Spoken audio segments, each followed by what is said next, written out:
Assalamualaikum warahmatullahi wabarakatuh. Saya Siti Ainia Amalia Tamahidah dengan NIM 112210956 ini mempresentasikan hasil kerja saya dalam tugas matkul manajemen perubahan dengan tema manajemen konflik. Manajemen konflik. Definisi konflik sendiri ini adalah ketidaksesuaian atau perbedaan pendapat antara dua orang atau lebih dari anggota-anggota atau suatu kelompok-kelompok dalam organisasi, di mana konflik ini merupakan benturan yang terjadi antara kedua belah pihak karena adanya perbedaan tersebut itu seperti sosial budaya, nilai, status, atau mungkin kekuasaan. Nah, di mana masing-masing pihak ini memiliki kepentingan terhadap sumber daya alam tersebut. Tuh. Selanjutnya ada jenis-jenis konflik. Jenis-jenis konflik ini ada banyak. Yang pertama itu ada konflik dalam diri individu. Yang kedua ada konflik antar individu dalam organisasi yang sama. Yang ketiga, konflik antara individu dan kelompok. Yang keempat, ada konflik antara kelompok dalam organisasi yang sama. Dan yang terakhir ini ada konflik antar organisasi. Selanjutnya adalah penyebab konflik. Nah, konflik ini disebabkan karena beberapa hal. Yang pertama adalah perbedaan dalam pemahaman atau terjadi kesalahpahaman dalam anggota tersebut. Yang kedua ada beda latar belakang. Yang ketiga ada beda kepentingan. Dia bisa disebabkan oleh faktor intern atau perasaan yang selalu sensitif gitu. Yang keempat ini adalah beda sudut pandang. Nah, sebab-sebab konflik ini bisa salah satu atau kedua belah ini merasa dirugikan, makanya terjadilah suatu konflik. Selanjutnya adalah dampak dari konflik. Yang pertama adanya kemampuan koreksi diri. Jadi dari konflik yang terjadi ini kita bisa memiliki kemampuan untuk mengkoreksi diri kita, apakah sudut pandang yang kita utarakan itu benar atau salah, dan jika salah, jika kita bisa mengkoreksi diri agar bisa memperbaiki ke lebih baik lagi. Terus yang kedua ada meningkatkan prestasi dan motivasi. Yang ketiga ada pendekatan yang lebih baik, dan yang keempat adalah mengembangkan alternatif yang lebih baik juga.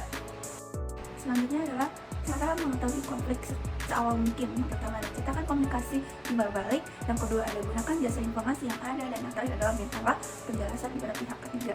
Nah, pendekatan baru dalam manajemen konflik ini ada tiga. Yang pertama penyangga atau penengah yang diletakkan di tengah-tengah pihak yang berkonflik. Yang kedua adalah membantu pihak yang berkonflik untuk mengembangkan pandangan yang lebih baik lagi.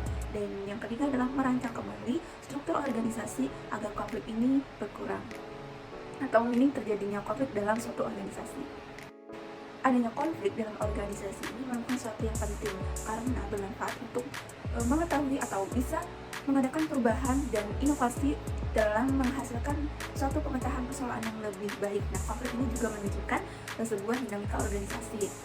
Nah, apakah penting mengetahui adanya konflik? Iya, karena konflik yang timbul ini bisa segera dicegah, diarahkan, bahkan dihilangkan.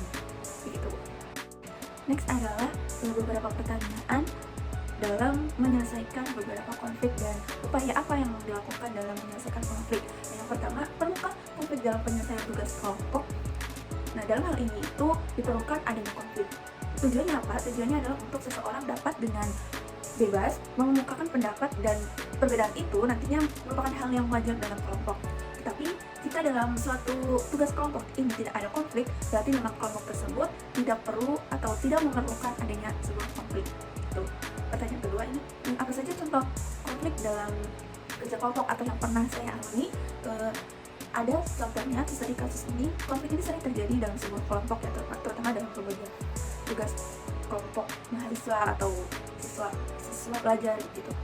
Konflik yang terjadi dalam sebuah kelompok ini adalah pembagian tugas yang tidak merata dan kurangnya komunikasi dalam anggota kelompok. Biasanya ini tuh terjadi ketika anggota kelompok yang pasif dalam pengerjaan tugas. Anggota kelompok ini minim berkontribusi dalam pengerjaan tugas kelompok sehingga membuat tugas ini tidak bisa terselesaikan dengan baik. Selain itu, perbedaan pendapat juga memicu atau salah satu menjadi penyebab adanya konflik di suatu kerja kelompok. Pertanyaan ketiga, yang terakhir ini adalah upaya apa yang dilakukan dalam menyelesaikan konflik? Yang dilakukan dalam menyelesaikan konflik ini adalah yang pertama itu dengan lebih banyak komunikasi antar anggota kelompok sehingga minim terjadinya salah paham atau kesalahan dalam pengerjaan tugas.